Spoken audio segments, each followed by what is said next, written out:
nekk lu tiis mu nekk aussi ab naqar bu sénégalais yeewoo tey jii si suba ginnaaw bu ñu jotee information bi nag démb fële ca Rufisque daanaka sax ñi fa seen i njaboot danoo mer bu fut wàcc si tali bi doon taal li nga xam ne nag moo di pëna ginnaaw ba nu xamee ni seen doom yooyu nu daal di teg loxo ci final bi doxoon diggante Sénégal ak Maroc ci CAN 2025 bi ba tey dañuy desandi foofule ca Maroc ndax 11 ci ñoom daan nañ leen lu tolloog benn atu kaso waaye aussi lu tolloog yeneen 4 personnes nu daal di leen daan lu tolloog 6 mois yoo xam ne dañ koy daal di tëdd.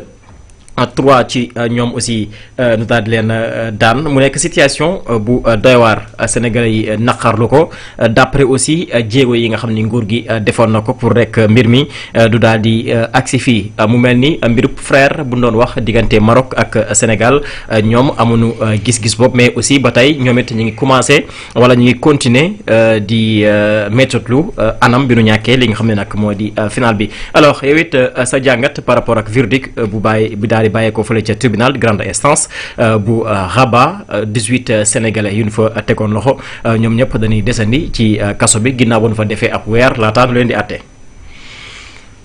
waaw alaaji loolu nag mu doon lu doy waar. lu désolant.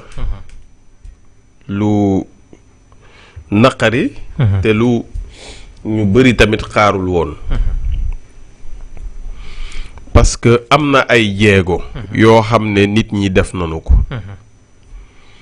bi nu defee CAN bi ba def final bi ba noppi ki nga xamante ne moom moo di le premier ministre du Sénégal dekkal nañu ndaje goo xamante ne neewoon na def na ay at yu bare ndaje moomu amutoon te ndaje moom war doon di dox ci diggante Sénégal ak ñii nga xamante ne ñoo di Maroc.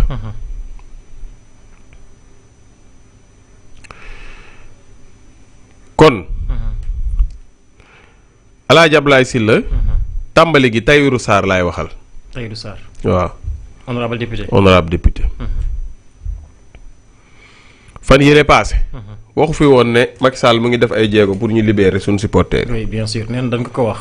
nee na dañ ko wax. oui am na ko wax ni actuellement Macky mi ngi def ay jéego. Tahirou ki la wax loolu ne ko day fenn ne ko waxul dëgg. tas na suñu yaakaar. tas na suñu yaakaar. man bi Tahirou waxee loolu. ba pare. sax dama ne taar fa kàll la. moo tax ma ne. vraiment raxas deru nit bu mu la dugal ba ci sa crédibilité. yaa ngi dégg. raxas deru nit wala poobar nit. wala yokkal nit ay mbir. yokkal ko ay grade. waaw bu mu la taxa jël sa crédibilité mettre ko en jeu. oui ndax loolu bu mu ko waxee sénégalais yu si bëri danoo jàng ni peut-être si wàllu diplomatie Macky Sall moo ci mën ñi fi nekk. waaw yow doo ma bàyyi. ba ñu génnee ne Tahirou ne Macky Sall mi ngi dox ay dégg nañ ne Macky Sall mi ngi dox ay jéego. ana jéego Macky Sall yi. lu nguur gi mënul Macky Sall da koo mën. Macky Sall bu mënoon lu nguur gi mën dina dem toog Maroc. bu mënoon lu nguur gi mën dafay liggéey dëkkam ba mu normal. liggéey fii Sénégal ba mu normal heure yi waroon na koo fekk Mermoz ñu tuddal ko boulevard Macky Sall. wala mu fekk ko Fatick ñu tuddee ko Fatick nga dab maame stade. waaye jéem situation bu am ngeen bëgg a politiser situation ba. heure bu ñu demee yàlla di leen wan seen bopp. di leen wan ne li ngeen doon wax dara du ci dëgg. amul bu ci defoon di jéego yi fu mu mujj dara la ci mënul benn jéego defu ko ci. Macky Sall def na jéego yi lii mooy jéego. instant yi bu nu bàyyi woon xale yi ñu ne Macky Sall la tax ñu bàyyi leen. di dem nit koo xamante ne gedd na leen ngeen ne par force dinañu ko poobar ba mu ñëwaat. te gedd na leen gedd nit ñi weesuwul bés bi mu fi génnee ba tey ñëwatu fi. loolu kay mooy gedd nañu nit ku la gedd nag gedd sa réew gedd dëkk ba génn dëkk ba lépp lu muy def fële la koy defee. def na ko ba campagne bi mu jiitee sax tête de liste ñëwul kooku gedd na leen da leen a baax. ku la bàyyi nag nga ne par force alaaji boo bëggee soof nit ñi jëlal ku yàlla soof ma ne. alaaji boo bëggee soof nit ñi. soof ngoogu tayaroo ko moom wala. dégg ma comme tayaru bi suñu est-ce que moom soof bi su ñoom ñaar. non tayiru Sarr. waaw moo ko moom. ma ne boo bëggee soof nit ñi. jëlal koo xamante ne. yàlla defu ko ci xolu nit ñi wala rocc na la mu defoon ci moom. nga ne par force. nit ñi dinañu ko bëgg. da ngay soof nit ñi. yàlla daa rocc Macky Sall ci xolu jaam ñi. ku ciy jéem a par force su defaat pour Macky Sall duggaat ci xolu jaam ñi nit ñi nga soof leen. loolu nag sa crédibilité ngay mettre en jeu. te Tahirou mettre nag ci kaawu supporters yi crédibilité am en jeu. ndax fii la génnoon naan dégg naa Macky wax nañ ma ne Macky Sall mi ngi def ay jéego pour suñuy supporters. ana jéego ya. yéen laay laaj Sénégal ana jéego yi. yaakaar bu tas. ana jéego yi. lii ça dépasse Macky Sall. alaaj fan la mbir mi toll lenn la. marocain yi li ñu leen def. ci jouru final bi. neexul seen waa askan. wallaahi. Maroc nag. royaume la. ab buur la nu am. balaa sax kii bi di commencé. kan bi di commencé.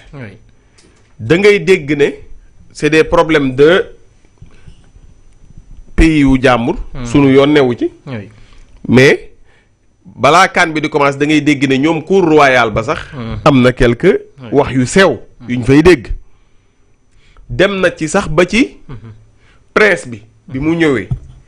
ak ki nga xamante ne moom mooy cousin wu roi bi. débat sax juddu na ci. lan moo tax le jour final le jour de la finale. nekkul prince bi moo ñëw assister. lan moo tax kii assister. kële. te kii assister kii assister ci kii bi. kii assister ouverture kii assister finale bi. ana roi bi. léegi lan moo tax Maroc teniroon coûte que coûte gagné coupe bi. parce que coupe d'Afrique yenn yi mel nii. dafay profiter ci tension sociale yi nga xamante ne ñoom ñoo am ci ab réew. nit ñi apaiser ko. nit ñi jàll ci yeneen. mais comme ñoom seen mbëbët loolu la woon. wax yu sew yi nga xamante ne mu ngi commencé juddu Maroc.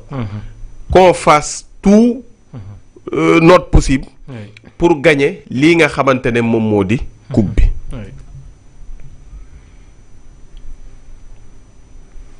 waaye comme loolu nag amul. askan wa mer nanu. ñii am nanu problème. ñii jaxasoo nanu. ñii seen xol chronique de Atlas xaw ma waa jooju. ba tey chaque jour marocain yi. ña nga mer ba kenn xamul fan lay mujj. te ñoom it am nañu ay tension seen dëkk. am nañu ay tension politique am nañu ay tension nangam. ñële ña nga mer parce que ñoom jàpp nañu ne ni ñu perdee coupe bi waruñ ko doon perdre. Brahim Diaz ñu ngi nii chaque jour marocain yi wax ko lu ne. naqar bi nu dund sénégalais ñoo leen ko teg. naqar bi nu dund ñoom pour ñoom sénégalais yi ñoo leen ko teg. te loolu c'est le peuple marocain. bi ñu dund boog ci coupe bi.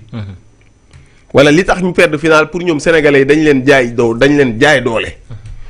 ñu téye nag suñuy supporters.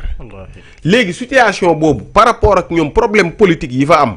par rapport ak yeneen yi fa nekk di xew yépp noo ko nar a régler. ba nga xamante ne doo frustré marocains yi. ñoom Maroc laay wax. noo ko nar a régler ba nga xamante ne doo frustré marocain bu ñu leen jàppoon bàyyi leen marocain yee ba mer. bu ñu leen kii woon baax marocain yee kii te ñoom nag seen waa dëkk parce que la justice est rendue au nom du peuple. ñoom marocain bu ñuy rendre justice du ñu ko rendre justice au nom du peuple sénégalais. dañ koy rendre justice au nom du peuple marocain. léegi yow da ngay gis ne ñun ñëpp.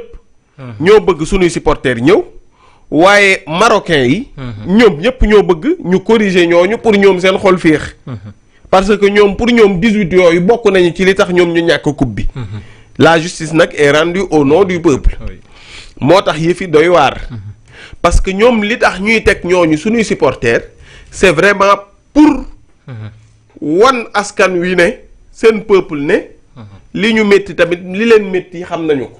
wala ñii li ñuy def wala ñii ñoo tax ñun ñu ñàkk coupe bi xaaral ñu corriger leen waaye coupe bi dañ koo waroon a gagner. léegi loolu nag. c'est un précédent dangereux pour ñoom Maroc yi. pour ñoom marocains yi premièrement. xam nga la moo tax. supporteru marocain bu fi génnati di dem football di dem supporter yi. bu yeboo nga fexe mel ni i. waaw. Maroc moom dëkk bu muy dem football ji. surtout sax Sénégal bu ngeen ñëwee di football ak ñun jàmm rek la ñu bëgg nag ak salaam. waaye Sénégal moom bu ngeen fi ñëwatee di football. na ngeen fexe ba tufli sax bu leen ko def ci sunu réew. tufli dootul neex la de. waaw tufli sax bu leen ko fi def. li waykat boo xoon jàmm la lay xaar. l'histoire retiendra que ne. ñoom ñoo jël supporteru jàmbur. après un match bu nga xamante ne nee nañ. au-delà du jeu c'est vraiment. il faut rester fair play. yéen ngeen jël ay supporteru jàmbur ñii ngeen tëj 6 mois ñii ngeen tëj 3 mois ñii ngeen tëj 1 an. loolu nag seen supporter bu damm. siège jàmbur ci dëkk bu ne xam leen ne li ngeen teg sunuy supporter. surtout bu nekkee Sénégal bu ñu fi ñëwee bëtu jàmbur sax bu ñu fi xool bu mu neexul ñu tëj leen ci kaso yi. parce que loolu c'est un précédent très très dangereux. faut pas vouloir. faut pas vouloir réconforter vos semblables wala réconforter vos compatriotes ba nag di def des conneries. li ngeen def nii c'est un précédent dangereux pour vos propres supporters. waaw ce que la justice marocaine a fait aux supporters sénégalais. waaw c'est un précédent dangereux pour vos propres supporters. parce que quand on parle de football. soit vous jouez à domicile. ou bien vous jouez à l'extérieur. Si vous jouez à l'extérieur, les nerfs de vos propres supporters peuvent être parfois tendus. Le jeu, ça reste du jeu. Mais parfois, ça peut sortir vraiment dans le cadre du jeu. Parfois, les gens peuvent être énervés. Parfois, les gens peuvent vraiment aller vers une violence qui n'est pas souhaitable. Mais ça va avec vraiment le jeu. Et c'était pas souhaité. Mais ça s'est passé au Maroc. Mais la même situation peut se répéter autre part. Et là-bas, c'est vraiment vos supporters à vous qui seront maintenant les fautifs. Et on a vu comment vous avez vraiment corrigé les supporters d'autrui. Donc, que vos supporters se préparent. Oui, surtout. Que ceux qui vont accompagner, je ne parle pas de violence, mais ceux qui vont accompagner les équipes, ou bien l'équipe marocaine à l'extérieur là,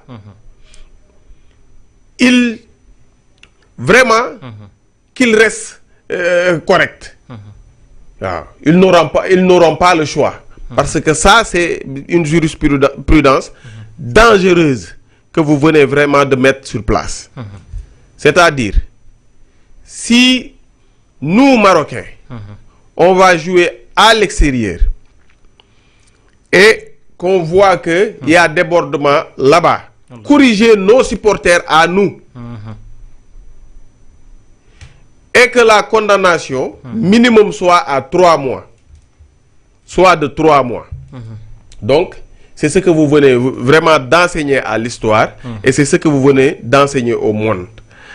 Ça sort du cadre de jeu, ça sort vraiment du fair play et ça sort de ce que vous appelez état ami. Parce que vous dites que nous, Sénégalais, nous sommes vos frères. Donc, après un match, ce n'est plus le match. Avant un match, ce n'est pas le match. Pendant le match, c'est le match.